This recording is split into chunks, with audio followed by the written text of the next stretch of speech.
আমার বয়স 109। এই ভারত স্বাধীন করছি আমি, এই ব্রিটিশ পুলিশ আমার এই হাত পুড়ে দিয়েছে। নেতাজি সুভাষচন্দ্রের সাথে 6 বার মিটিং। আমি সুভাষ বসুকে নিয়ে 6 বার মিটিং করছি।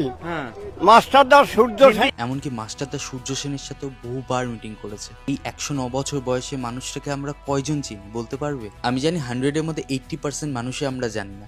কারণ আমরা জানি কে 78টা ঘুমের ওষুধ খেয়েছে, বা কে অলিপাবে গিয়ে বিফ খেয়েছে, বা কোন ইনফ্লুয়েন্সারকে অ্যারেস্ট করা হয়েছে নারী নির্যাতনের জন্য।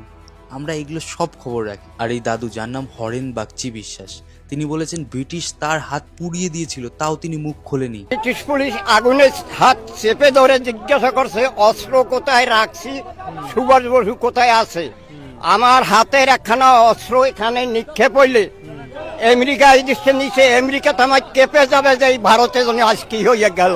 নেতাজি সুভাষচন্দ্র বসু মাস্টারদা সূর্য সেনের সাথে কাজ করেছেন। আমাদের ইতিহাসের বইতে হয়তো ওনার নাম নেই, কিন্তু ওনার ত্যাগ আমাদের স্বাধীনতা দিয়েছে। আর আমরা ইনফ্লুয়েন্সার বলি কাদের? যারা অর্ধনগ্ন হয়ে ভিডিও বানাচ্ছে ভিউজের জন্য, বা যারা গালাগালি দিয়ে ভিডিও বানায় শুধুমাত্র ভিউজের জন্য। একবার ভেবে দেখুন তো, তারা আমাদের জেনারেশনকে কি শিক্ষা দিচ্ছে? ক্যামেরা তুলে ভিডিও বানানো মানেই কি সে ইনফ্লুয়েন্সার হয়ে গেল? কি ইনফ্লুয়েন্স করছে আপনাকে একটু বলুন তো। এবার থেকে কাউকে ফলো করার আগে 100 বার ভাবুন সে কি ভ্যালু অ্যাড করছে আপনার লাইফে। আর এই ভিডিওটা সবাইকে শেয়ার করে দাও, এই ফ্রিডম ফাইটার দাদুর কথা যাতে সবাই জানতে পারে।